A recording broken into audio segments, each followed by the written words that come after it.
Welcome to Fashionably Spiritual, a space for modern, soul-led conversations and high-frequency living for the ever-evolving and empowered self. Host Nancy Muratalla is a dedicated international spiritual medium, healer, and mentor. Nancy is passionate about using her abilities to not only support others in their healing journey, but also to teach them how to connect with their inner spiritual selves. Host Jennifer Rose is an international spiritual medium, healer, channeler, mentor, and spiritual guide. She encourages others to live a purposeful and empowered life through the Know Thyself journey, conscious living, and the power of unconditional love. Full of candor, soulful insight, and feminine fierce, Fashionably Spiritual shines to guide you on your soul's journey of aligning and elevating, all while finding inspiration for your own unique spiritual expression and personal energetic style. Now, here are your hosts, Jennifer Rose and Nancy Muratalla.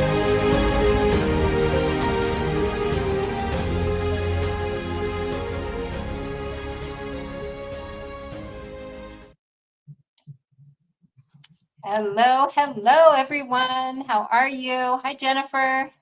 Hi, Nancy. Good evening, everybody. How are we all doing? Great. Good evening, Evelyn.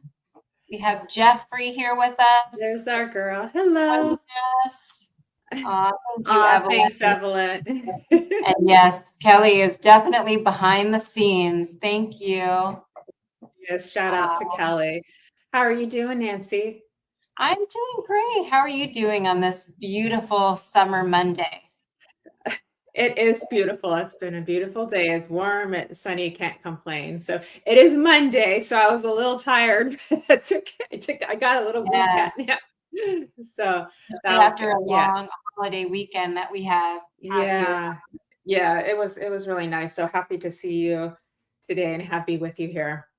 You as well. Yeah, it was definitely a very nice 4th of July weekend. The only thing that, our poor little animals get very nervous with all of the fireworks going on, even though most of the cities around here, it's illegal and they post certain areas for the general public to go to.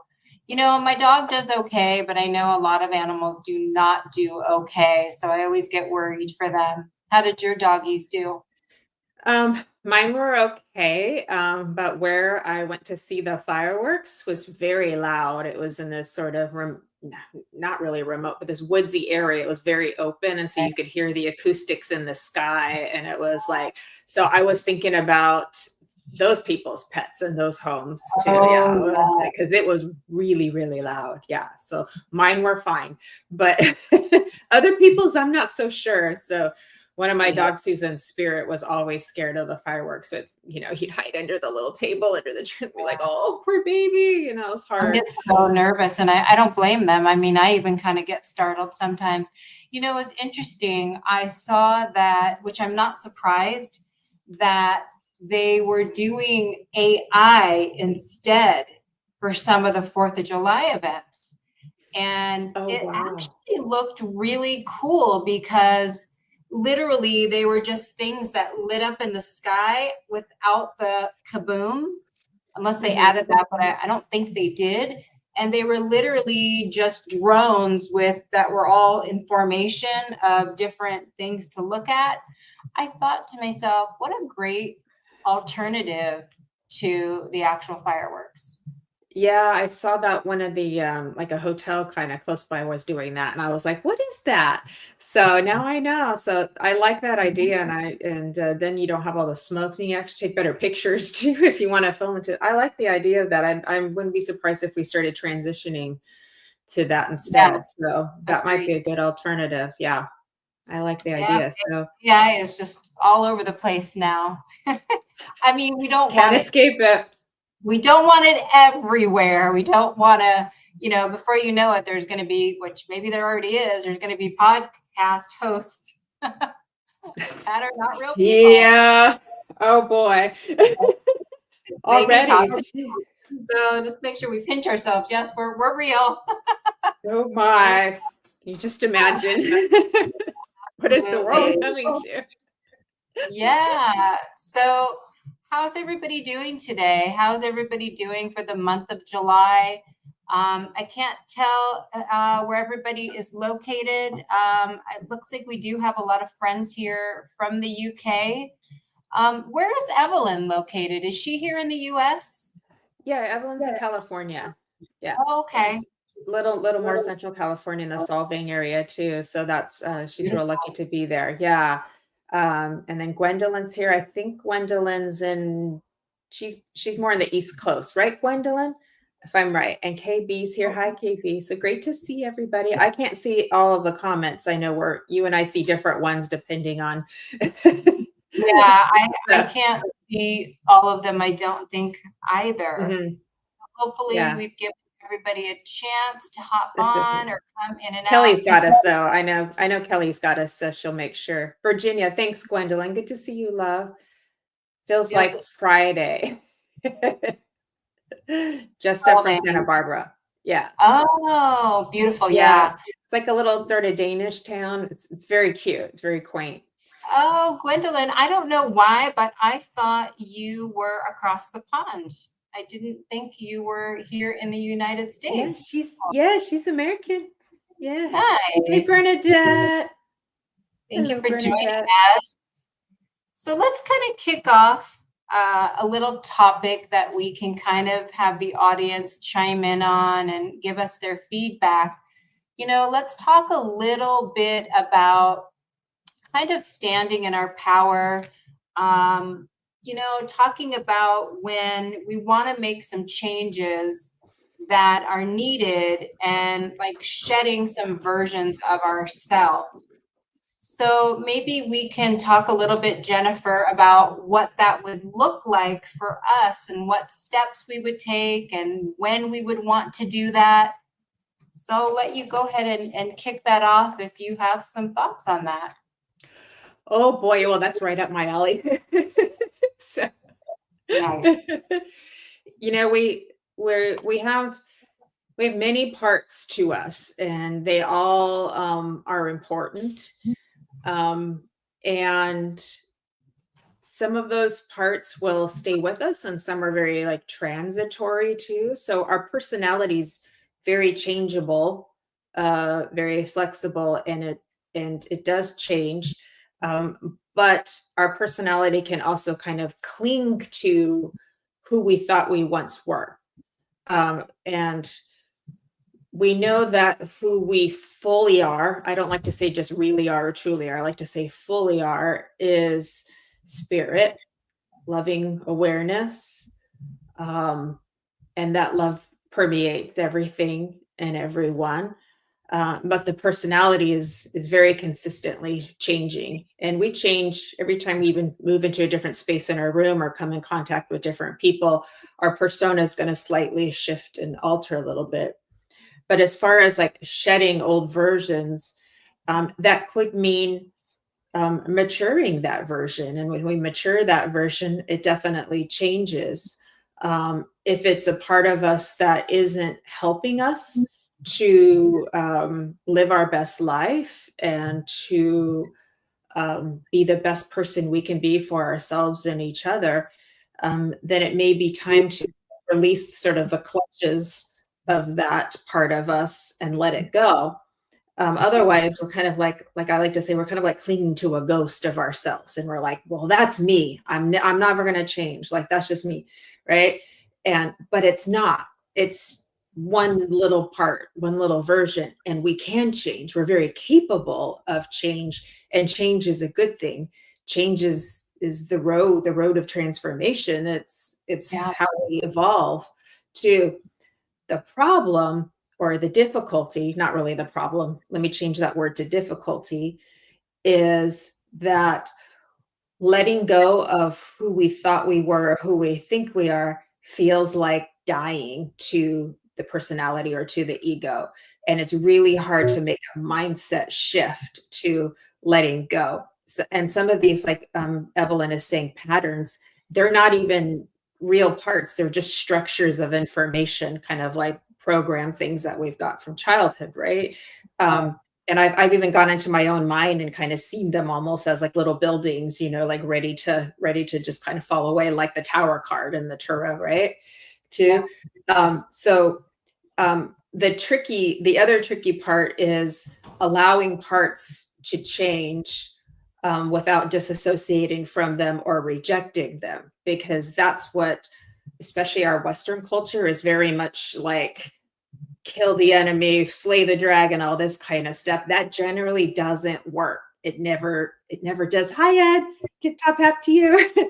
It never works. It's all through love, so giving love, and maybe giving sort of a ritual or ceremonial aspect to these processes to allow the personality, the ego, the psyche to integrate and become more whole. So it's it's a matter of surrendering. So the personality needs to surrender and literally submit to the soul, to the higher self of us, and relinquish control, which is an illusion anyways. The personality does not have control over the soul. The soul has control over the personality. Right? Exactly. Yes. But I don't want to make light of how hard it is when it feels like you're dying. But you start getting used to it. So now for me, I'm just like, oh, I'm dying again. I'll be someone new tomorrow. Okay. What a great way I know to it. I'm in pain, I'm in pain because I can feel this part of me is like struggling to find its way. And I'm giving it love, and that love is making it come closer into me and closer into me. But I understand what that feels like. And I was like, oh, I'm dying again. Okay, well, I'll be someone new tomorrow or in an hour. I'm used to it. Right. What a great mentality. What a great way to look at it, because it almost actually takes all the pressure off, and it just kind of takes it to another level where you're kind of opening yourself up to know, you know what? I know it's going to be okay. I know I can let go. I know I can face, whatever hard thing it is. I'll get through it. I'll walk through it. So that's really great. I actually love that. That's a really great approach, because you're absolutely right. I think, a lot of it can stem from how we were raised. We have these belief systems, and not only how we were raised, but what we saw, how we saw our parents do it, how we saw our grandparents do it, that could, I hate to use the word that got instilled in us, almost like where they say, oh, your role model is, Guns N' Roses and Madonna, because those are the people that you watch. Those are the people that you idolize. And I want to be just like that. And then we wake up one day and we're like, I don't want to be like that. Like, how do I change that? How do I shift from going from this to this? And honestly, I think that is the first step, that number one, you want to make a change. That's the first step.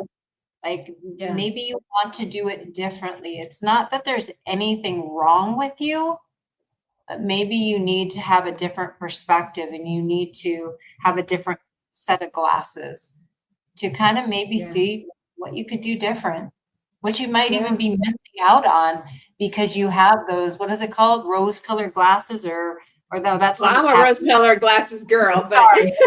You need to put on those rose-colored glasses. You can see all the love and beauty that you're not allowing in. Yeah, you're right. It can go both ways too. But it's like, we have just this one life. I say it over and over and over again, and it's like, do we want to die in our patterns? When we move off to spirit world, or do we want to not die, but transition, whatever you want to call it, knowing that we lived and loved well, and that we actually overcame them, and loved, truly loved in this world. It's the only thing that's real. Right. Hi, Suri. Thanks for being here with us. Beautiful. Good to see you. Yeah. Absolutely. And I love what you said about, childhood too, because I've been thinking a lot about this in the last week, and, parenting's come a long way, but you know, we've got generations of kids who were parented in a certain way that, you know, was on very rigid structures for eating and for sleeping, and let to cry it out, not being held enough, not being, you know, nurtured enough, because they thought they wanted to raise an independent child and they thought that's what they were supposed to do, or they read a book. And, you know, all the studies show that children who are given what they need at an early age form secure attachments to adults and to other people. And they by far are much more happy and functional in life when they get older, even if really hard things happen to them.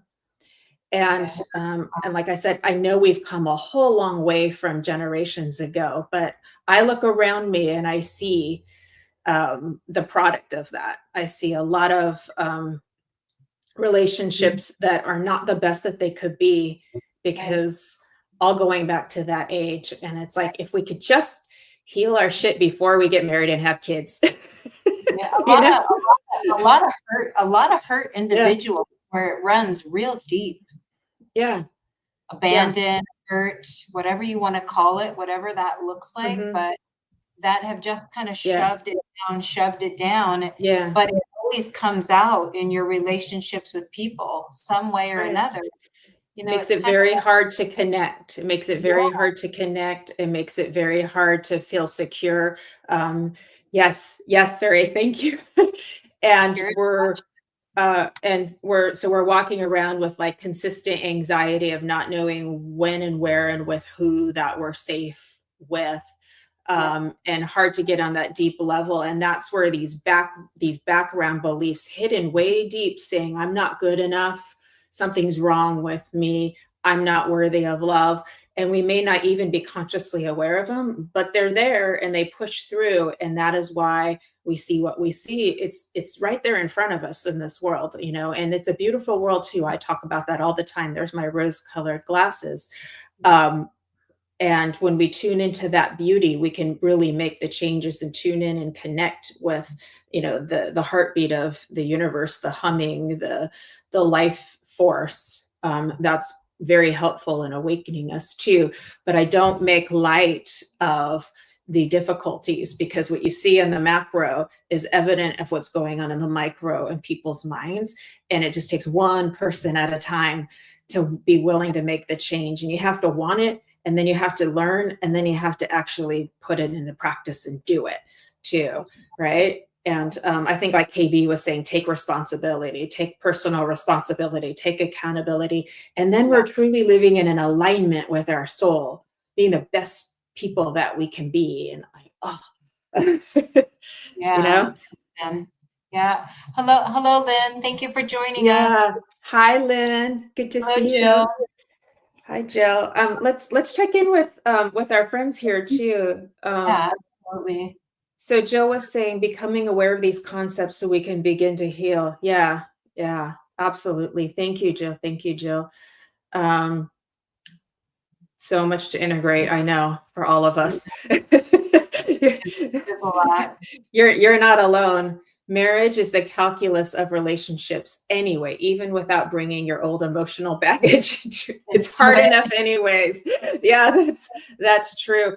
But I have said for many years, like, what would the world be like if people went to therapy and healed their stuff, their shit, before they got married and had kids, and then started reenacting all of those in their new families? And we always do better for the most part. But just imagine. Yeah. Even if it's not stuff. fully healed, you got to be way better off than if you didn't acknowledge it and try to work on it. Yeah. I mean, we can't be perfect, right? But we can make progress. Suri brings up a good point where, what was her phrase that she used? Secure attachments.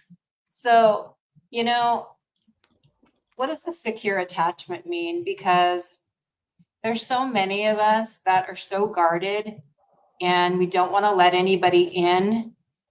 And we're missing out on so much when we have that armor on, We're not letting anybody in because we don't want to get hurt. We don't want to take a chance. We don't want to take risks.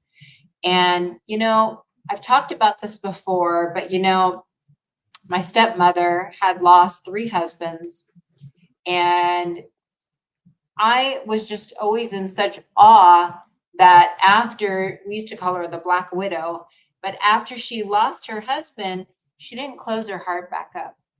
She didn't get scared that she was going to get hurt again. She kept it wide open, and she got to live a whole nother life with another person in another marriage. Her heart was open.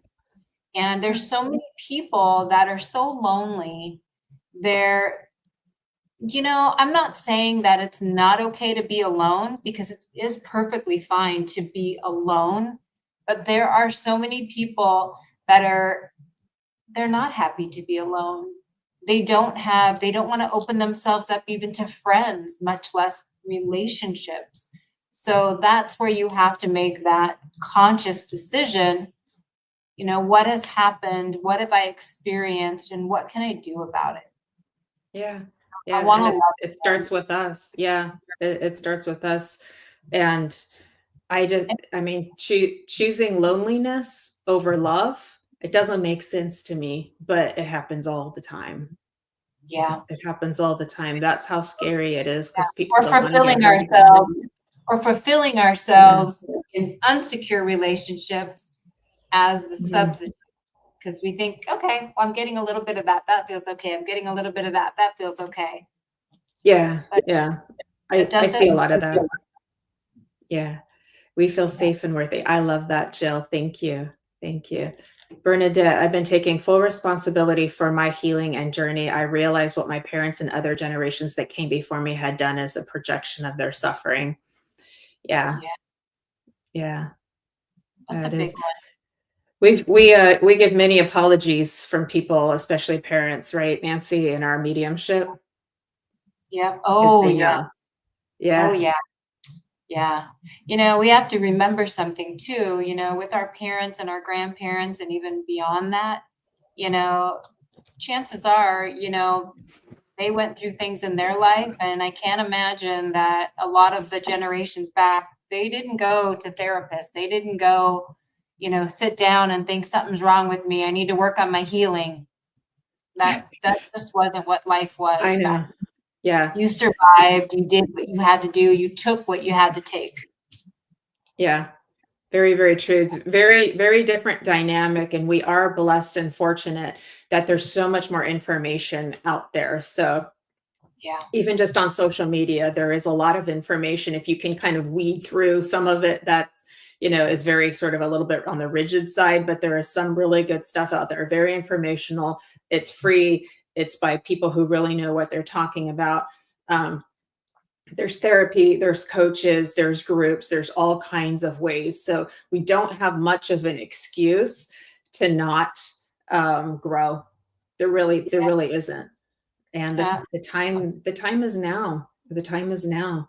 It's live our best life, or it. Why not? Or don't. Right? Why not? So know?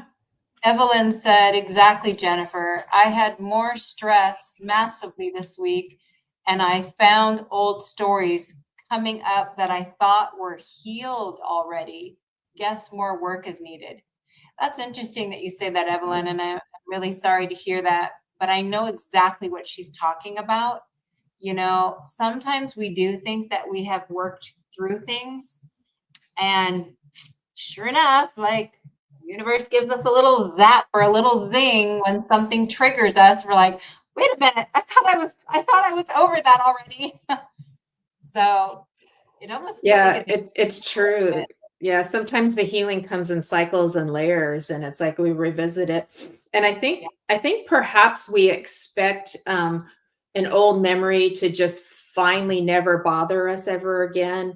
But I'm not sure if that's realistic to expect. But just know that we've as Suri would say, smoothed over the grooves, the deep groove that it's left. Maybe we've smoothed it over some, so it doesn't quite hit us as hard as it did before, you know. But maybe there's a little more smoothing to go there, and that's okay too. But I get you. You know, it's like we just had 4th of July, and I have a very difficult childhood memory that happened on 4th of July, and I still really enjoy 4th of July. I make it the best, and I've made it, you know, that way many years. But I know it still has a little groove in there. You know what I mean? It still has a little groove, and I know that moment and a few others have affected me throughout my life in ways that I'm not fully conscious of. But at least I've been doing this long enough to know that one thing that bothers me in one moment may have a deeper connection to something else. It's not always what's right in front of you, the situation at hand, but something that's connected to it. And so now those two are kind of like touching each other, right? But there is opportunity there. Now we have opportunity. That's where the magic is, to change it, to say, okay, wait, I see that connection. I see how that's related. What can I do about it now? So that's the good thing. We have opportunity, so we can turn pain into opportunity for change, to be more happy in life. Yes, we're healed until we're triggered. Yeah. Vivian's, we always feel like we've all got it together until a trigger happens, and then that's right. KB says, if we want love, we have to be brave and allow that vibration to teach us. And a lot of people want to run, then rise. Oh, I actually love that, KB. Run, then rise to the occasion and work it out. That's beautiful. That's very well said. Mm-hmm. Yeah, I love that too. It's the discomfort. We try so hard to get away from the discomfort of the trigger, of the pain, of the emotions, but they won't kill us. They really won't. So we have to, one thing I do for myself, if this helps anybody, is I just keep telling myself, I am safe, I am safe, I am safe. So I'm learning to regulate my nervous system to understand that it can remain safe even during difficult emotions, because an emotion is just energy with a frequency to it.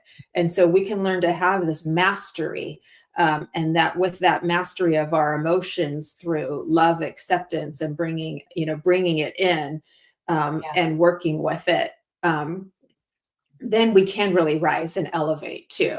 Hi, Michael Christopher. Hi, Michael. How are you doing?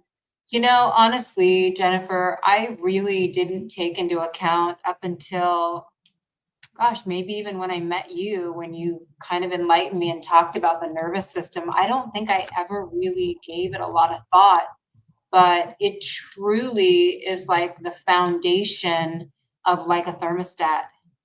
And it really can regulate us, high, low, insecure, abandoned, scared, all of the feelings. And I feel much more in tune with my body just knowing that. Yeah, you're absolutely right. Absolutely right. So that is such a big thing, is learning how to manage your emotions and regulate your nervous system and understand yourself and your own energy. And that is what most people want when it comes to relationships. They want somebody who can regulate their nervous system, and be able to handle things. And we have to learn how to handle stressful situations and still be able to remain in, I don't want to use the word control, but to remain in a stage where we're not fully out of control, if that makes sense too. I'm not quite sure what the right word is for that too, but like learning to breathe and learning to say that you're safe, and learning to try new things and take healthy, safe risks. And it could be something as simple as just trying a new food, but that could create massive anxiety in some people, right? Or taking a new route home, or trying a different restaurant, just even little things. And let your ego mind, your personality know it's okay to do new things. It's okay. We're going to be safe. This is safe. We are safe. We are safe. So feeling safe is very important for all of us. That's what we all want, to feel like we matter, and we all want to feel safe. Yeah. but not safe in a comfort zone that we never grow in. Not that kind of safe. Safe knowing that we can handle whatever comes to us. I mean, because we're spirit, we really are at the end of the day indestructible, Right. but it's getting to there. Jill, I get stuck in freeze. I have to remember to breathe. Yeah. Yeah. That's our Yep. fight, That's right. flight, freeze, fawn. Yeah. I'm not sure, Bernadette, possibly. We'll see how we're guided. So that's a good question. We did a couple last time. Hello, Let's see. Heidi. Hello, Yeah. Sierra and Jess. Hi, Jess. How you doing? Um, Vivian brought up a really good point too about that we can't change our past. And, you know, let me read what she wrote. I don't want to change how she wrote it. We can't change what happened to us in the past, but we have the choice as to how we respond in the present. Also another great philosophy there, because as Jennifer, as you talked about, you know, the really brilliant thing is we have the opportunity to handle it, to learn from what's happened. If that didn't sit well with us, if that didn't feel right, we have the opportunity to take a look at that and proceed and make other changes. And our past doesn't define us, but it has also taught us lessons along the way. And I know we've all heard this over and over again, but it truly has. And it Yeah. definitely does not define who we are. We're ever evolving. Every day we can decide to be something else, to represent something else. That's the freedom that we have. Mm. I love that. I love that. Yeah. And it can be very easy to hold people and ourselves to past versions of ourselves to the point where we do remain stuck and we can't ever forgive ourselves or other people. And that inhibits our growth and our overall happiness as well too. And that doesn't mean we don't maintain boundaries or choices that help us to um, live live in a healthy container, but to have some openness to that, some openness to that people can change and that we can change, and finding forgiveness, especially when somebody is doing the work too. Then we can decide, um, how much energy we put into different relationships too. I love what Sierra's saying, building your inner home, building it so strong that nothing external can shake you. Yeah, Yeah. it's beautiful. There's a country song too. I can't think of her name, but she talks about, the foundation being strong. The foundation is strong, nothing can rock you. You can work out anything. You just have to Yeah, stand on your 2 feet and feel that strength, feel that power that you have. And, we're all going to have our ups and downs, and we're going to have days that we feel weaker than others. And, I think, is it KB that you said that you listen to a lot of high frequency and a lot of grounding music? I've incorporated a lot of that. Oh, Heidi, yes, I do play root chakra healing sound frequencies. I do as well. I tend to have really high anxiety at times where I feel like I lose myself and I feel like I just go way up here and there's no coming down. And then I just have to remind myself to kind of just sit with myself and breathe. And sometimes I do put that music on too, just to kind of calm myself. You know, there was a time when anxiety got the best of me and it started interrupting my driving. And I would find myself not being able to, I was literally white knuckling it on the steering wheel and not being able to turn or get off the road. And believe it or not, I learned some breathing exercises. So when I felt it creeping in, I was able to calm my nervous system. I was able to calm myself down, and it actually eased up on me. And that really has worked. It's been years of trying things, but that has really helped me a lot to yeah. feel grounded. Yeah, breathing is amazing. It really is. It's amazing because, yeah, our energy does get so much up here, and we need to bring it back in our body because we do, especially because we're also empathic. We tend to leave our body. You know, we just kind of like disassociate and let our consciousness leave our body. And then part of the anxiety is that our nervous system is like, "Where'd you go? Don't leave me. I need you." Right? And then we get back in our body and we're like, "Oh, okay, okay." Right. You know, Right. and we can do it for ourselves, but we can also do it for each other. There's beauty and connection. There's beauty and um, helping each other. You know, somebody can hug us because we are human beings. We are biological animals and the most dependent of all species when we're babies, and we're pack animals. We're like a pack of puppies. We need touch. We need connection. We need to be held. We need support. We can't escape that, right? And we do want to build self-reliance, yes, but to self-reliance in the absence of connections, I don't believe that's what our soul came here to do. I think it's a combination of both too. But the breathing is huge. Yeah. It helps quite a lot too. And then anything you can do to talk yourself down to of like, we're safe, talk to whatever parts of you are feeling anxious at the time. And you know, I go to the gym and I work with a trainer for this really funky workout I do too, you know, and sometimes it's really hard and I'm like, "Ee!" And I just look at the dude in the eyes and he's like, just, you know, just a few more seconds, Jennifer. And I'm like, okay, but just that little bit of eye contact, I'm like, okay, I can do it because he's looking at me like, you can do this. And I'm like, Yeah. okay, okay. Yeah. Just the encouragement. The Yeah, encouragement rooting you on goes a long yeah, way.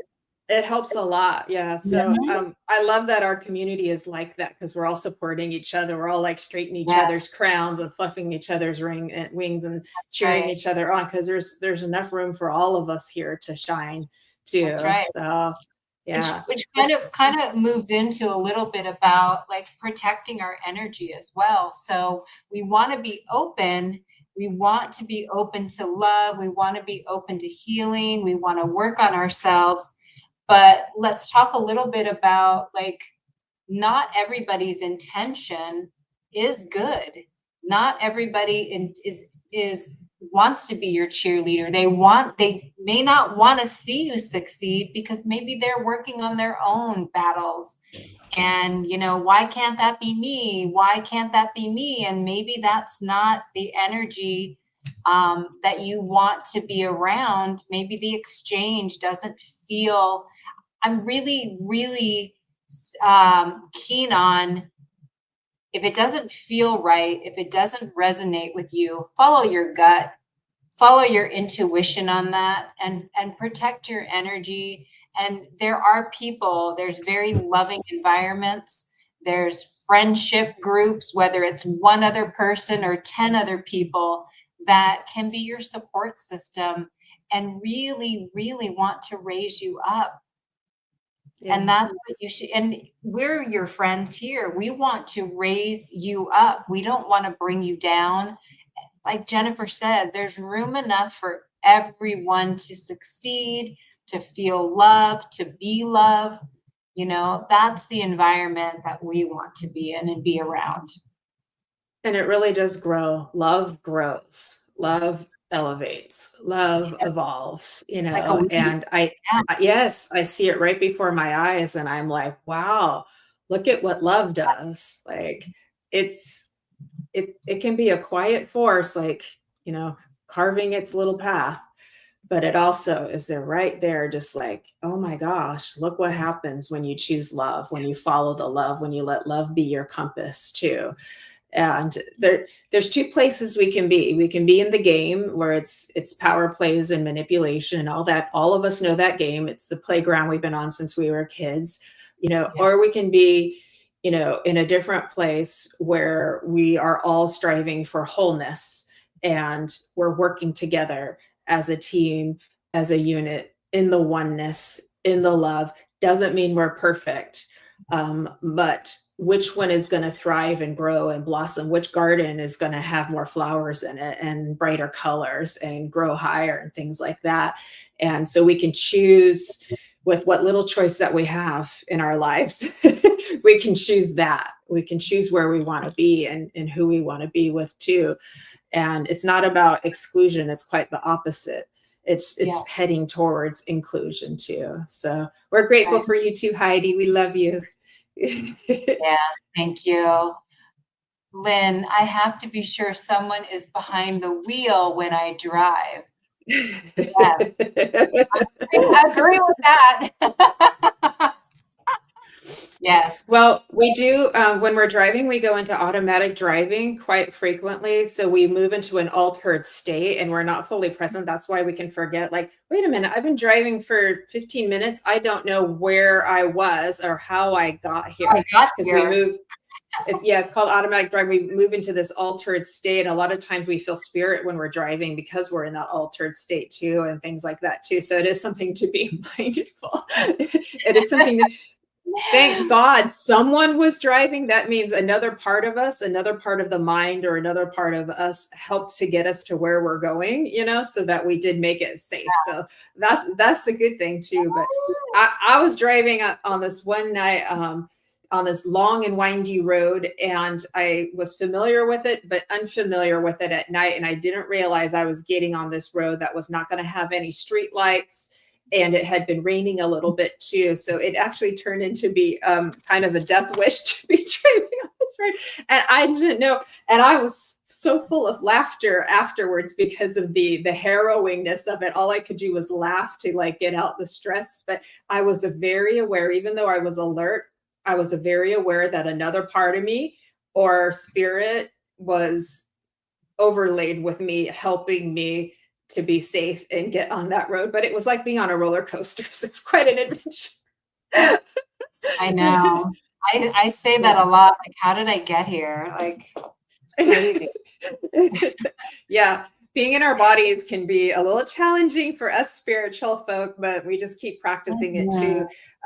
But often we don't even know like what our own energy feels like. So that's like why one of the reasons why we sit in the power too. It's not just to connect with spirit, but just even like learn to feel our own energy and what we feel like, because especially from when we're little and we're born sensitive and we're born empathic and rather more in tune maybe than other people, we tend to feel out a lot because we're trying to decide where we're safe, what parts of the room are safe, is this room safe, are these people safe? So we very much learn to feel out. And then we forget about what it's like to feel even just our own energy, our own space, our own us. So we have to learn even what we feel like. And that helps us discern between ourselves and then the outside environment. Otherwise, we could very easily think, so-and-so made me feel that way, but it's actually something that happened in you, or this is me, but it actually may be something else connected to you that you're affected by too. And it takes time to discern. And I don't always know, but I usually can tell, like, because it happens so quickly. Oh, so-and-so is having a burst of emotion right now because I can feel it and I know that's not me, but it's just because I'm so like connected. Does that make sense? Yes, absolutely. Yeah. I've been trying to learn. Thank you, Vivian. And pay attention to that more lately too, because we can take on and we can feel into other people's energy, kind of like when you walk into a crowded mall or a crowded auditorium. Like it's an overwhelming energy that if you don't go in with a little bit of discernment and it could be overwhelming to do that. And it might be something that you shy away from because it might be too much if you don't know how to keep it at bay. Yeah, that is hard. One thing I've noticed, and sometimes we just have to see how we feel and make decisions based on how we're feeling that day too. Yeah, but a lot of times what people do energetically when they feel uncomfortable is they actually contract and pull themselves in, and they feel like they think that that's protecting it, and is doing the opposite. It actually is kind of creating a vacuum and bringing it closer. So it's like learning to kind of push your energy out well, that will give you some spaciousness and make you feel a little bit more protected from it too. So it's just like really learning to push. And a lot of times you're like, well, I don't know what it feels like. I know you do because you've been doing this for a long time. But if you don't know what your energy feels like, just keep trying, just keep working at it. And eventually you'll begin to kind of get it too. So Yeah. Bernadette had a question, and let me see, going through. Okay. Tell you, the more trauma work I continue to do, the more my physical body is going through stuff I can't see out of my right eye. Oh, I'm so sorry, Casey. Oh, That's really hard.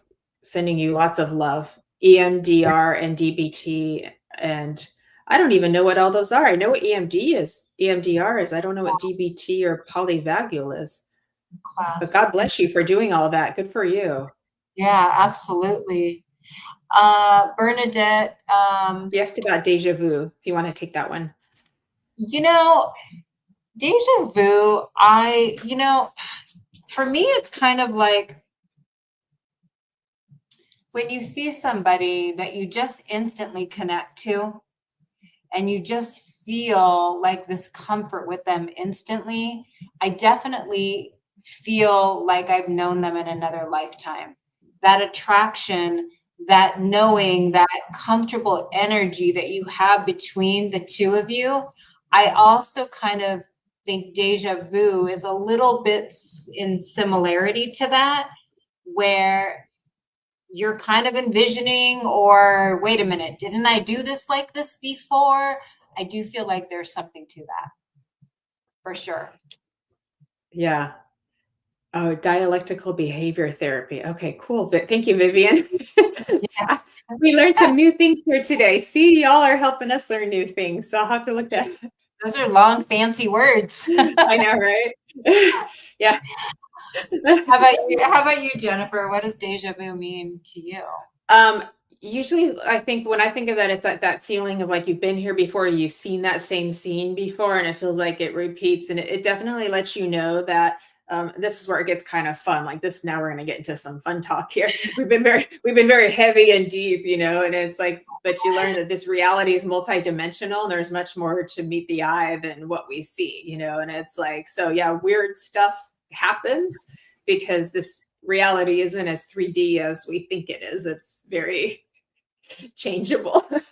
This is why we have like the Mandela effect, where people, groups of people are remembering things differently, like the same facts of events, and they're remembering it differently. And they're, and it's like there's too many to say like, oh, you just remembered wrong. There's too many people who remember it that way. And so that's where, we see things like amnesia and what we might call walk-ins, or all kinds of different experiences that don't make any sense, kind of thing. And then if you kind of realize, oh, wait, this reality is not real, that anything is possible.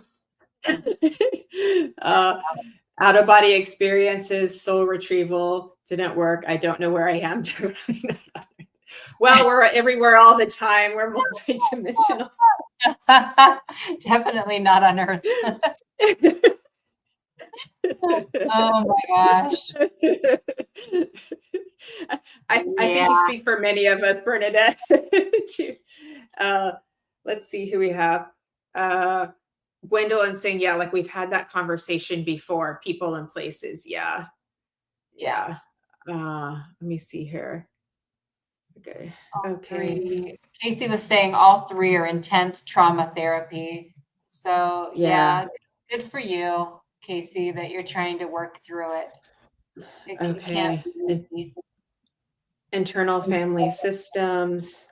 I think that's parts work, if I'm right. Internal family system. I think that's doing parts work, which I think is highly beneficial, if I've got that correct. Yeah. There's also constellation therapy too. I've seen some good things with that. And that's really interesting because I saw a documentary which showed the constellation therapy. And so there's this gathering of people. They don't know each other. And then they pick a person of like what they're trying to change. And then they have other people come in and like take the place of their ancestors. So it could be mothers, fathers, grandparents and things. And so they just keep having them come. And for some reason, even though these people are complete strangers, they become the essence or the energy of that ancestor, that parent, that grandparent, or so forth, until you get to kind of the root. And how it happens, they don't know it, but they're in a field of consciousness that they're all tapping into. And then that allows to kind of get to like the root, or where that pattern started, so that you can kind of go back and say, we're handing this back to you, to its rightful owner now, because that person in spirit obviously would be able to know how to deal with that too. And so kind of to take that, the generational burden off too, because that's a thing also too. And I was like, that interests me a lot. I'd like to try that someday. That is very interesting, and it Yeah. sounds like it can be quite a revelation too. Yeah, exactly. It's like, oh, like, Yeah. but it's Yeah. amazing how perfect strangers can become the person that they need to be once we get into this container of consciousness, and that spirit makes us all possible. And oh, I'm getting chills. Wow. Yeah, absolutely. Oh, wow.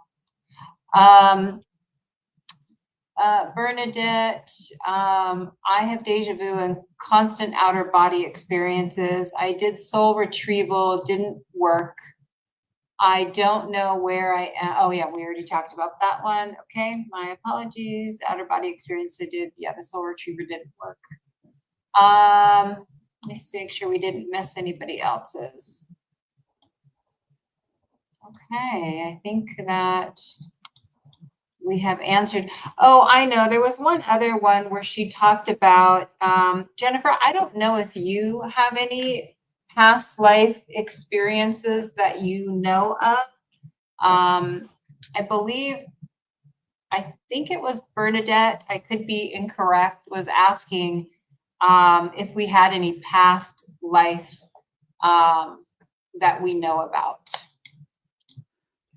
I've done a little bit of past life regression, so I've got some knowledge, but I haven't done as much as like Bernadette too. And so if they help you move forward in life, I think it's a great idea. And I think that would be the purpose that we want to do them, is so that we can move forward in life and maybe find a pattern of something that we're ready to kind of like transmute and evolved from too. Technically, like if we go to the oneness, so both are true. We have past lives like individually, but technically like we're connected to every lifetime everywhere of all times too, because we're all part of the one, the one singularity. We're all aspects of God, creator, source too. And both can be true at once. And so whichever ones end up coming in through our consciousness, some which are very detailed, like that are verifiable. They bring through facts, languages, things like that, that are verifiable, that there's no way that person would have known prior. That's some pretty cool stuff. It's very interesting. Yeah. Oh, wow. Yeah. For me, mine were very brief. It was more of I wasn't necessarily working on healing. It was more just being nosy and being intrigued by it. And I also worked with somebody who was trying to work with me on being able to read for myself and to enhance my mediumship. So we kind of did a little bit of a technique where she brought me over to the spirit world, and she's like, okay, I want you to open your eyes and I want you to tell me what you see. Well, I didn't see anything.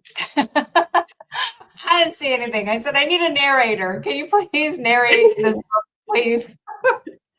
I don't see nothing. It's all white. I don't see anything. So supposed to be like, a little bit of an assignment, but it turned into, she did give me a little piece of pieces where I did know that in the 1800s that I was run over by a wagon. And the funny thing, or the intriguing piece of it, is that I had another friend who also did a past life. And so I was paralyzed. I didn't die. I was paralyzed. And a really, really good medium friend of mine also had one done separately that was told she cared for somebody who was paralyzed from a wagon incident. Yeah. So that was pretty cool You can't connection. make that stuff up. Yeah. You can't Yeah. make that stuff. That's so cool. Yeah. Yes. It I was pretty cool. Yeah, that's super cool. The one that I did that's probably the most memorable is um I was like speared by a Spartan, and I died and I felt my soul pop out of my head, basically kind of go whoop like this too.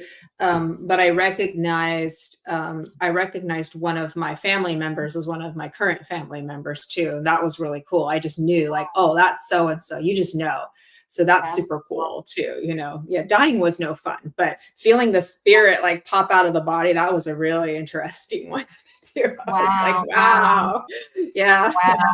but not as cool as your story though. Like that's amazing too. So I'm actually reading a book right now about. It's funny you brought up past lives too, because it's one of the Brian Weiss books, and I'm about halfway through it, and I haven't.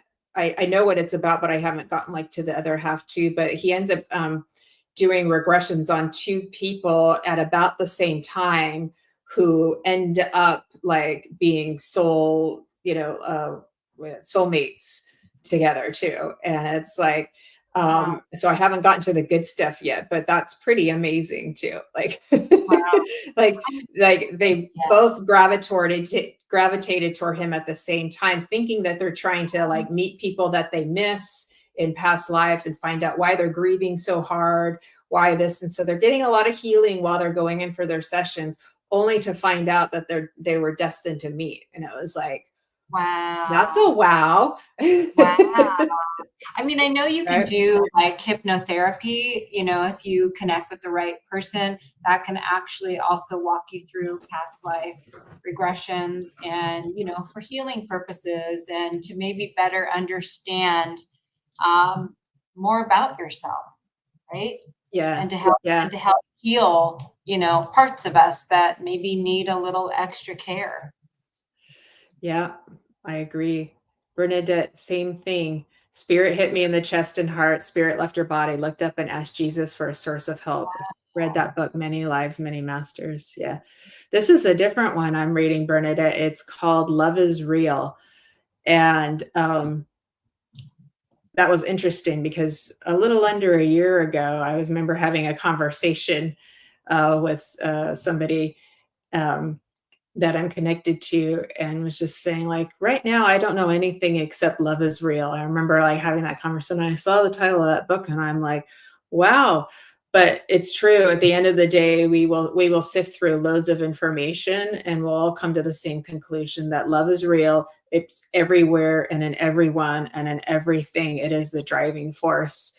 And we'll all come back to that same point again. So we just have a lot of fun going on a bunch of vacations and journeys to learn the same thing.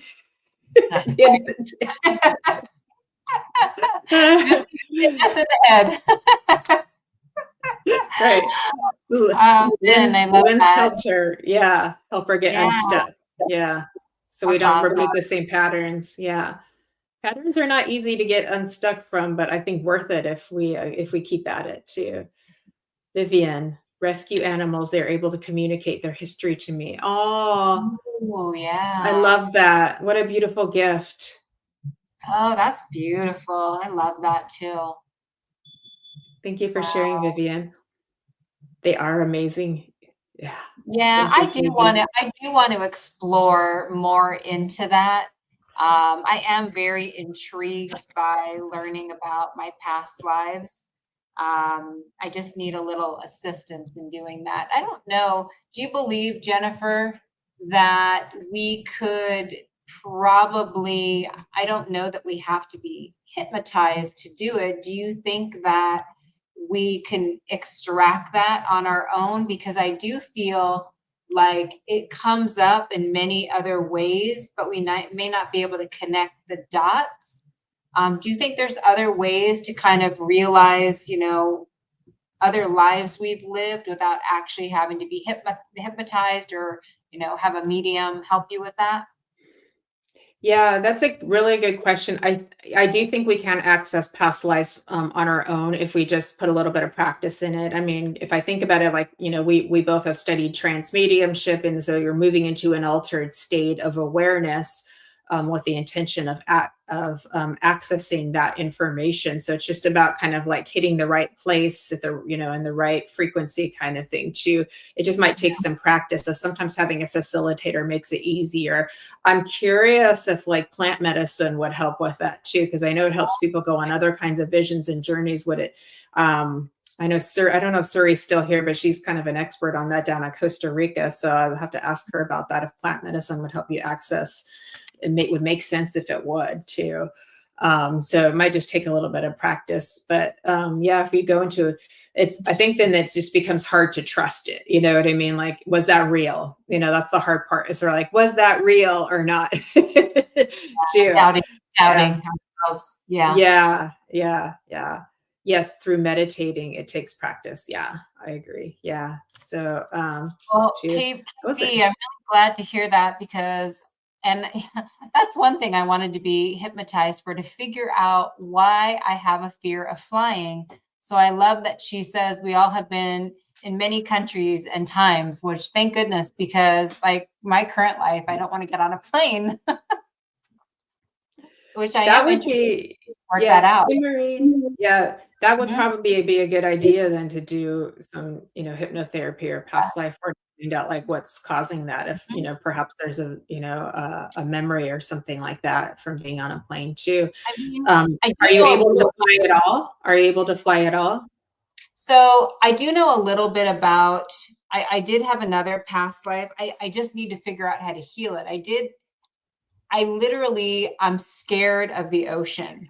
I'm scared of the darkness of it. I'm scared of the massiveness of it.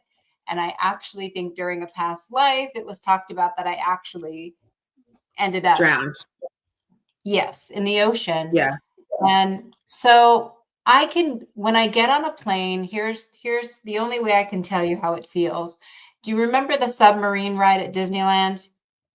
And it's Yeah. like you're walking in and it's like it feels like this container, and I feel like I'm getting sucked into this small little container and being put in like the I Dream a Genie bottle.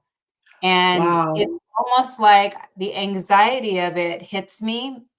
And you know what? Since I've learned how to breathe, I haven't been on a plane, so maybe that could help. But I think I get myself so worked up, I end up getting so sick because I worked myself up even before the plane takes off. Yeah, yeah. So Oh, that's a nervous system thing and an anxiety thing. Some people just need to take some medication, like some anxiety medication before they get on a plane. That helps too. I mean, there's nothing wrong with that, if it's prescription, obviously, but too. But I'm wondering, I'm just curious if it's more of a water thing than if you were to work with the water component, if that would help with the flying component. There's probably tons of people who've had past lives drowning on oceans. That's actually pretty common if you think about, we did so yeah. many things in on ships back in the day before there were airplanes, and how many times. Yeah, Bernadette too, she drowned in past lives. Don't like deep water. Had a vision with God, asked why did I die here, it said because I chose to. So Yep. yeah, Yep. the soul doesn't seem to judge how we go. It seems like it's sometimes, how Yep. dramatic can we make it this one, says the soul, like let's get creative with how I want this lifetime to go. I mean, I guess there could be worse ways, like peacefully in the water, right? I don't know. Maybe it's all worth it. I know, right? That's how we got here. We're in water. Yeah, so I always say our soul, or if you even just want to say God, source, creator, like has a very wild imagination for life itself. Like, how crazy can we make it? How crazy can we pass to spirit? Yeah. Like, how like wild and dark can it be and still find the light? It's like, Yeah. okay, God, good job. So can Yeah. have a little bit of laugh Absolutely. at that one. Hi, Trudy. How are you, Too. Trudy? Mm, yeah, Vivian, true. I prescribe medication. yeah. I prescribe medications for plane rides, but I also work with reducing the source of anxiety. So, yeah, I just need to piece it apart and figure out what my fear is, why I do, and Jennifer, you already know this about me. I am very sensitive to motion. I get motion sickness really easily. So it also is probably has to do with the altitude, knowing Yeah. that I'm going to be going into a different atmosphere. And, I couldn't even watch the merry-go-round as a kid because it would make me nauseous. And I really want to explore like what causes you to be nauseous, other than I know they talk about like the inner ear stuff, which I don't think I have, but like, is there other causes for why you feel that way, you know? Yeah, that one I don't know, but that would be helpful to explore too. And I'm wondering if even just like small plane, like an hour flight, start with that before like don't get on a plane and like go to Europe and be on Yeah. the 24-hour with the two stopover flights, you know what I mean? But start with an hour, that's just going to take you from here to a little farther in Northern California. And it's like just get through that and then gradually kind of acclimate Yep. yourself. Yep. I did a That may Vegas help. trip and the steward was laughing at me as I was leaving because I was like, "Oh, I'm so sick. I'm so sick." He was looking at me going, "It's 45 minutes long." What? What? Yeah, well, I mean, a lot of people get motion sickness. Yeah, a lot of people get seasick, either winding roads or being out on boats and things like that. And that's no fun to be nauseous. It just isn't, Or you the know. vertigo. Oh, that's the worst. Yeah, Yeah. that's no fun. And you're sensitive. I You have a also do sensitive believe system. I also do believe that people who do experience that, I also feel like there could be, connected to, like, feeling different energies around you, maybe finding a way, whether it's empathic, feeling the energies, um, could also go a little bit hand in hand if you don't figure out how to help with some of that grounding and how to know what's your energy and what's not. That could also be another, Yeah, exercise yeah. for somebody to explore as well. Maintaining blood sugar is important too, just from a physical aspect too. If our blood sugar gets low, we're going to go up in anxiety and start to feel very nauseous. Also, sometimes Yeah. I get that way if I feel like something bad's about to happen. It doesn't have to be something severe bad, but bad enough that it's connected to somebody that I care about, and I'll usually pick it up on before it happens. But and so sometimes I'm like, okay, am I just not feeling well, or is something bad about to happen? I don't always quite know, Mhm. but it's like that it's that uncomfortable feeling, and then you end up knowing later. But Yeah. that's a crazy thing too, because we're just so sensitive. Vivian, I have a fear of being dropped. I don't like the rides that drop you from great heights. Oh yeah. That's a I'll hard. tell you, Vivian, they're machines and they could be faulty. I don't know. I feel it the same way.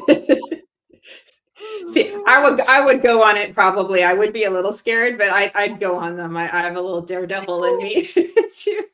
So I mean, it is the spice of life, and the percentage is very small. It's like, I, is the glass half empty or half I full? know, I know. I kind of like roller coasters, but I know I'm girl next door kind of thing, but I actually like a little intensity, I mean, I'm a medium, so but but there is a little wild side to me, and I will like going on roller coasters. I don't know if my body can really take it as much anymore. I have to kind of like watch my neck and stuff, but if I could, I would. I would like I like the rush. I like the rush from it, Yeah, absolutely. right? Bernadette about she had a vision. I had a vision of my sister's death. Oops, sorry. I had a vision of my sister's death. She took her last breath looking in my eyes. Oh, wow. That's Yeah. not something that actually happened, though, is it, Bernadette? And is she still Let's here with let's us? hope not. Let's hope not. Yeah. Yeah, I pray not to. Vivian, I thought of that too when you're like someone probably dropped you as a baby. Like that could happen. Yeah. It's not hard to yeah, drop a baby. Yeah. yeah. My husband fell asleep holding my son, and thankfully he rolled down his leg and he was okay. Oh, good. Yeah. Thank God. Yeah. Yes. Okay. So Brenna's saying, yes, it did. So it did happen to your sister. Oh Wow. gosh. I'm I'm so so sorry. sorry. So you had the vision and then it came true. Yeah. So that's where Wow. we're going into like prophetic visions too. So, and some people do have those. Those are usually challenging too, because sometimes you can see somebody else's, they tend to be prophetic visions, tend to be things that are very challenging too. And like, what do you do with them? Like, how do you know to say something or not say something? Oh, it didn't come true. Okay. Thank goodness. So, Oh, good. I'm okay. glad to hear Thank that. goodness. And it could have a metaphorical component or symbolic component too that you could look through to Yeah. that you could tune into for yourself too. So yeah, Could be exactly. another fear-based thing. The funny thing is that I always thought my mom, I mean, I don't know if everyone thinks this about their mom, but my mom, I always felt like had a sixth sense. She always had like a knowing. She was always Mhm. like the old wives' tale, but like she just knew stuff. But she Yeah. used to tell me that she used to have a lot of bad dreams, like worried dreams about my youngest brother. Um, so I don't know what that meant. He's great. So I don't know if that was just a mom being a mom and just scared of like, worried for her children. But I also think some of these things that we see or feel could also be, maybe internal fears, kind of like when we have dreams that are Yeah. not happy ones, that like we're running from something or running from someone. Like they could be just instilled in different ways that Yeah. mean absolutely, nothing bad is going to happen. Right, exactly. So not every bad dream comes true. Not every bad fearful thought comes true. And so we don't want to like move into fear just because we had those things. So we have a lot of, internal, unconscious, subconscious fear. Some of that just comes with being human. Yeah. And we're in a realm of duality too. And we have that sort of like caveman instinct in our amygdala too. So when we're getting stressed too, like that's going to come up more. So when we're under stress, we're going to be more likely to have disturbing dreams, disturbing visions, disturbing thoughts. And that's why learning to manage stress, regulate our nervous systems, and all those kinds of things are important. So having a good support system, taking care of yourself physically, mentally, and emotionally, all of those things just become really important too. It's a lot of work being human. Geez. A lot of work, a lot of Jeez. work. And It really is. JB's right. Past lives are very insightful and they can help in a lot of different ways.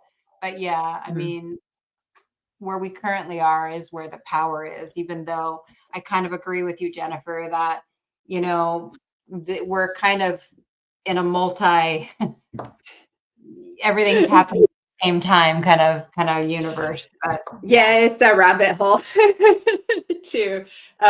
But yeah, I agree. So it's like if we were doing past life solely because it was like a consistent bright shiny object thing, and it was keeping us from actually looking at ourselves, and so we're looking for again more answers externally. That's where I would be like, let's take a pause there.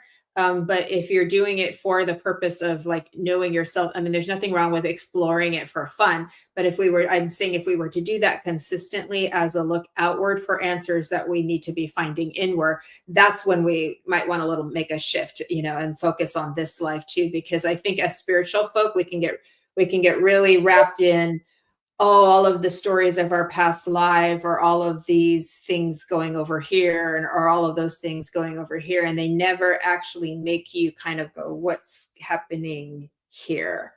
Yeah. What's in me, like coming back to center. So I that was a good comment that you made there. Very, very helpful.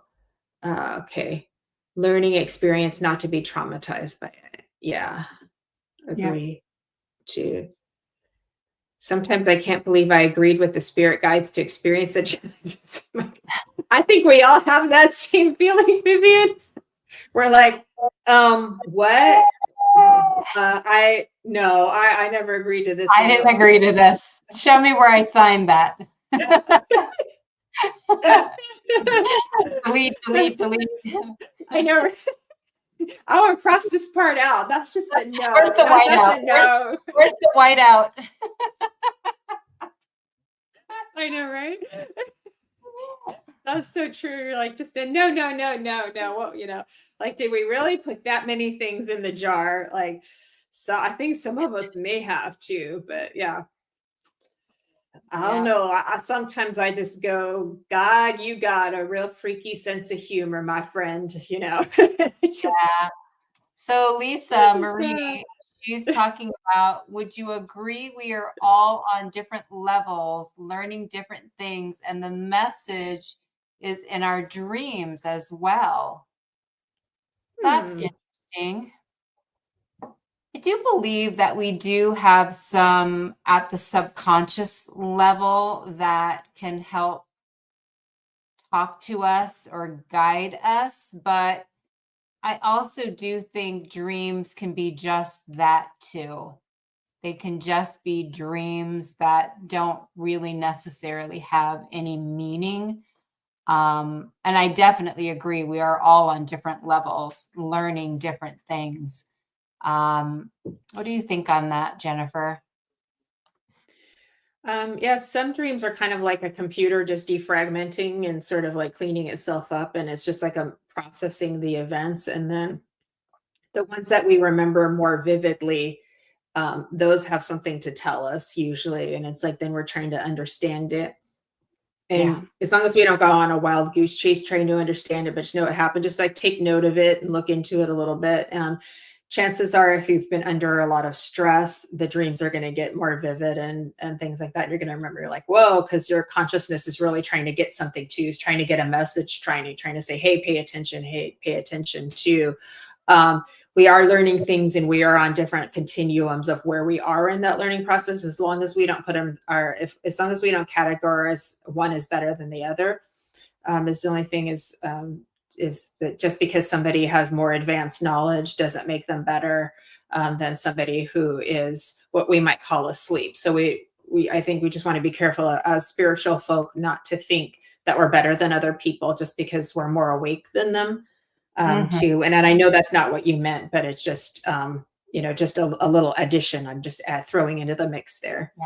Why do we feel so drawn? That's what you were talking about, Nancy. Yeah, that cosmic connection, that sort of soulmate, soul group, soul remembrance too. Yeah. Yeah. I think Yeah. Nancy and I are soul sisters. Oh gosh, yeah. Like you feel that connection with somebody and you just have that knowing and you just know that you just connect and you get each other. Yeah, That's beautiful, and that does not happen with everyone. So when you do yeah, find that, just hold on to it and don't let it go. yeah. I agree. Okay, never let go, Nancy. Never. We could do a little virtual pinky promise. We have a friendship contract. I never. In a past life, I was a princess in a castle, and this one I'm broken. Have some. Oh gosh, I'm so sorry, Bernadette. That's rough. Yeah, that's really hard.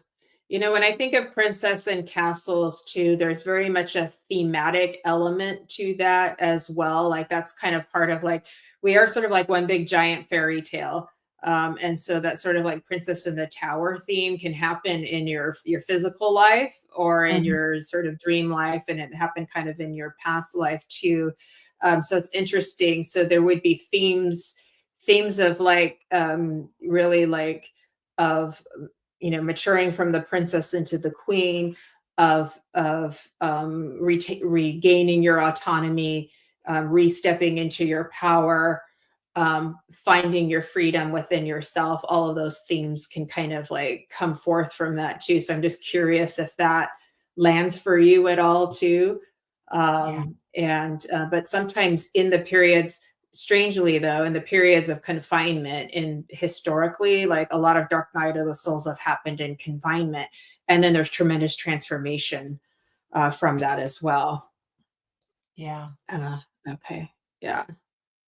So Yeah. okay. Trudy, a lot of my dreams have been observing my family in spirit, living different lives, and also when I am part of the dream, we're in different houses in different places, but still the same family. I get that a lot too, Trudy, and I those are my favorite dreams. I really do enjoy those, and the funny thing is too, you know, as of, I don't know, maybe the last several years, that when somebody passes, I instantly have a dream where there's a visitation and they're letting me know, hey, I'm still here. Like, that's cool. I can talk to you. That's fantastic. I love the dreams where I'm connecting with family. So, good for you. I'm glad that you're also having those. And yeah, we're in different places too, experiencing, different memories. Some of them might be instilled from childhood, of the fond memories that I've had, that I can actually have dreams like that. So it's very comforting too. I think they're visiting. I think they're visiting us when they do that. I love that too. And Hmm. and it reminds us too, I think it helps us to maybe not take life so seriously, because then we really do realize life is continuous, and then we realize that these are soul families and we're all playing different parts, and so then maybe we wouldn't like stay so angry at people that have hurt us or something like that. You know what I'm saying? Because then we realize, oh, we're all like playing different roles in different parts and learning things, and then you realize, well, this is all a continuous story that we're all telling. So that kind of helps, I think. I think that's healing. I like that. I mean, how many times also, on the same token, have we had dreams and we cannot remember what the dream was about at all? And you're Yeah. like, I know I had a dream, but total amnesia. I have no idea what it was about. None. Yeah. I Well, that's why we don't. can't remember our mediumship connections very well, because we're in that same space. It's that same kind of like brain frequency that we're in, and you just can't hold on to memory. And that's why in trance too, you can't hold on to the memory of most of what is said. You'll get a little remnants coming in too. So yeah, it's kind of like a brainwave. So if you don't like write it down right away, unless it's like super, super vivid, like I had one last night, and I'll tell you about it later, but it was a little Everyone's like, no, strange. I won't hear it. Yeah, I know, I know. This is, I don't want to talk about that one publicly, but it was a little weird. And but I I remember I really Vivid. Okay. yeah, it was Yeah. slightly disturbing, but that's okay. It's like, So Bernadette, I know what it meant. Yeah. and I know we're past our time and we're coming to a close soon, but Bernadette, I will tell you too that I don't always, because I think you said you're not dreaming anymore. There's a lot of times that I have an inclination that I had a dream, but I'm like, did I not have a dream? Did I have a dream? So I think we're not meant to necessarily remember it all. Yeah, you normally have past lives, visions, or see into the future. That's pretty cool. Yeah, That's that great. is. Lisa, so Marie, DC, my past life, oh my gosh, I was hung off a cliff. Therefore, I'm afraid of heights and looking over a rail and in a high place. Like on a cruise ship, I have issues looking over the rail. Yeah, that can be kind of scary. Yeah, Yeah. I can completely understand that. So that would Reminds me also of be the a Titanic. I'm getting like yeah. Titanic visions. I mean, honestly, you can remedy it by just don't look over railings anymore. Or if it's really something you're hung up on, you could probably work through it. I mean, Yeah. obviously, I would like to get to a further destination at some point in my life other than driving. So I feel like for me, it's something I need to work on. Heights, I don't know. I guess that has to do with flying too, but there's some things I'm okay with doing without. I don't need to get on a Um, roller coaster. I just really don't. Mess up how the do you hair and feel? the eyelashes, the whole bit. Oh yeah, I hear you. Do you have a fear of the water, of like going in the ocean too, as well? The funny thing is, I used to go in the ocean all the time, and I already know what that fear is. So, number one, I never went out really deep. That's a whole nother thing. But for me, I got caught in a riptide one time and it was really pushing me under. And I never went in after that. I should have got Yeah. back up on the horse. I should have, but I never went back in. I Yeah. know. Thank you, Lisa. I hear You're you. right. Yeah. Yeah. No, That scared me enough to know that the ocean is pretty mighty. it is. Yep. If you've ever been out, I've gone out like whale watching on the boats and stuff like that, and you start looking around and you're like, that's a lot of water. Like it makes you Yeah. feel very small, Yep. very, very small. Like that's a lot of water. Sometimes it's good to feel small, just to Yeah. remind us that we're part of something so big. Like Oh, that's a of good course. kind of small. You throw the Yeah, ocean waves over, like, God bless yeah, surfers that love to do that because that can yeah. come crashing down on Yeah. you hard. Yeah. Yeah. The ocean is very humbling. So it's like sometimes it's good to be humbled, and then sometimes it's good to go, wait a minute, we're everything, we're big too. We're big and expansive also. So we're small and Yep. big all at the same time. So that's where it Yes, gets and what's beneath the water, I know, that scares me too. mermaids are beneath the water. And then some.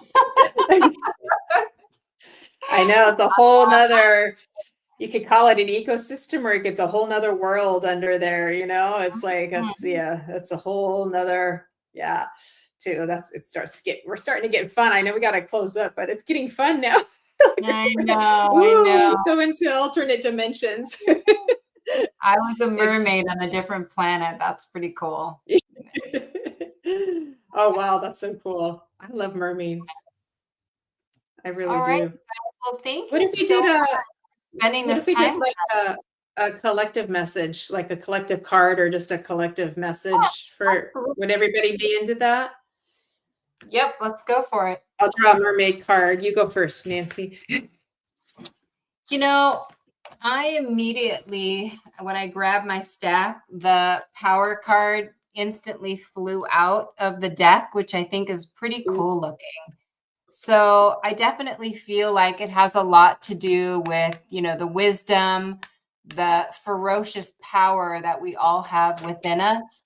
And I do think it's a gentle reminder. I can't remember who said this on here, but we talked about, past lives are fun and, they have many elements of healing, but the power is who we are right now. And we need to make sure that we continue to take ownership of that. So I really feel like this is it's very coinciding with everything that we've been talking about tonight. So I'm going to give everybody the power card. I love the power card. That's awesome. Okay. From the mermaid deck, I pulled number 40, and it says the next part of your journey. So that lets me know that we're all kind of in a transition right now of moving from one stage to the next. And that's a beautiful thing. So it's just like waiting, watching, learning. And what I feel from that is to just be able to embrace the unknown, and know we're stepping it, and it feels like you're stepping off a cliff. And that's the hard part about embracing the unknown. But how do we receive the rewards of moving forward if we don't like take that little risk of stepping out of the comfort zone, and like into the further illumination of our being too.